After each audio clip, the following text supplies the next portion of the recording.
ମୋ ରାଜ୍ୟ କେତେ ସମୃଦ୍ଧ। ଲୋକେ ବାଉଁଶ ଚାଳରେ ପୋଲ କରିବାର କଳା ଶିଖିଗଲେଣି।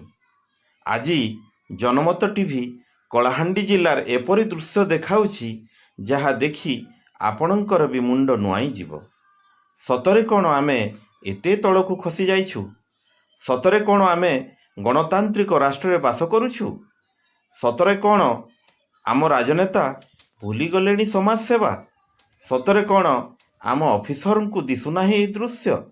ଏଠାରେ ସତ୍ୟ ପ୍ରକାଶ କଲେ କାହାକୁ ହଜମ ହୁଏ ନାହିଁ, କିନ୍ତୁ ଯାହା ଘଟୁଛି ତାହା ଆପଣଙ୍କର ସାମ୍ନାରେ।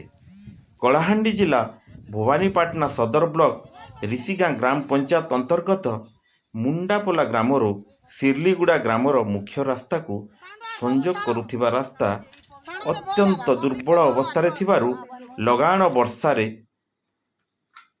ଗତ ରବିବାର 21 ତାରିଖ ଦିନ ଭାଙ୍ଗି ଯାଇଛି, ଯାହାଫଳରେ ମୁଣ୍ଡପୋଲା ଗ୍ରାମ ଓ ଶିର୍ଲିଗୁଡ଼ା ଗ୍ରାମ ବିଚ୍ଛିନ୍ନ ହୋଇଯାଇଛି।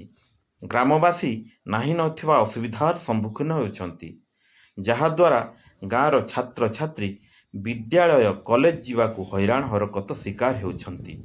ଗାଁକୁ ଆମ୍ବୁଲାନ୍ସର ସୁବିଧା ନାହିଁ। ଗ୍ରାମରେ କୌଣସି ଗର୍ଭବତୀ ମହିଳା କିମ୍ବା ରୋଗୀକୁ ଚିକିତ୍ସାଳୟକୁ ନେବା ଆଣିବାକୁ ହେଲେ ଖଟିଆରେ ବୋହି ନେବାକୁ ପଡ଼େ। ଏମିତିକି ବହୁତ ଜୋରରେ ବର୍ଷା ହେଲେ ଗାଁରୁ ବାହାରକୁ ଯିବାକୁ କୌଣସି ରାସ୍ତା ନାହିଁ, କାରଣ ସେହି ରାସ୍ତାରେ 30ରୁ 35 ଫୁଟ ପାଣି ଜମି ରହେ। ଯାତାୟାତ ଠପ୍ ହୁଏ। ବର୍ତ୍ତମାନ ଯିବା ଆସିବାକୁ କାମ ଚଳା ପାଇଁ ଗ୍ରାମର ସମସ୍ତ ପୁରୁଷ ମହିଳା ଏକତ୍ରିତ ହୋଇ ଭାଙ୍ଗି ଯାଇଥିବା ରାସ୍ତାରେ କାଠ ବାଉଁଶ ପୋଲ ତିଆରି କରିଛନ୍ତି।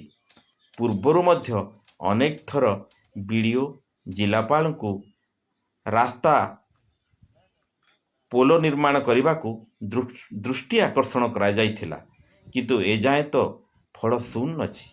ଦେଖାଯାଉ ଆଗକୁ କ'ଣ ହେଉଛି, ସବୁ ସମୟ କହିବ। ବ୍ୟୁରୋ ରିପୋର୍ଟ, ଜନମତ ଟିଭି।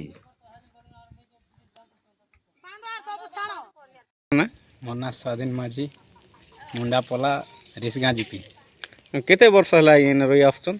ଏ ଗାଁରେ 40-45 ବର୍ଷ ହେଲା ଆଜ୍ଞା ଏ ଗାଁରେ ଅଛୁଁ।